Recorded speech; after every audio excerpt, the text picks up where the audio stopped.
सनातन धर्म और भारत एक दूसरे के पूरक हैं। सनातन धर्म मजबूत होगा तो भारत मजबूत होगा, भारत मजबूत होगा तो सनातन धर्म मजबूत होगा। अगर इनमें से कोई भी कमजोर होता है तो मान के चलिए दोनों कमजोर होते हैं। विरोधी हावी होंगे तो दोनों को कमजोर करने का प्रयास करेंगे। और यही कारण है जब देश के दुश्मन सफल नहीं हो पा रहे हैं तो विभेद पैदा करने का कार्य कर रहे हैं, अफवाह पैदा करने का काम कर रहे हैं, गाली गलौज पे उतर करके कार्य कर रहे हैं। लेकिन अब जैसे को तैसे का जवाब तो देना ही पड़ेगा। बजरंगबली ने भी कहा था ना, जब बजरंगबली को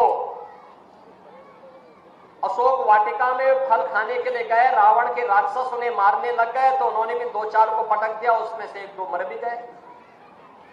रावण के दरबार में ले गए, रावण ने पूछा कि भाई तुमने मेरे पुत्र को क्यों मार दिया, क्यों मेरे साथ के राक्षसों को मार दिया?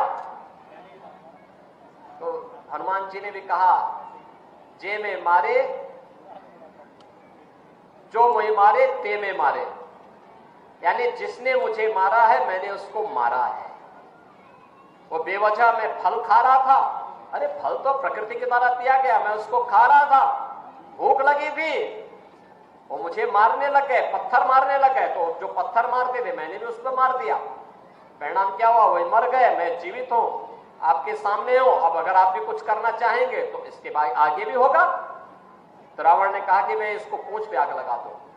तो उन्होंने कहा इसका परिणाम भी देख लो। हनुमान जी की पूंछ पे आग लगाई तो उन्होंने पूरी सोने की लंका को ही भस्म कर डाला।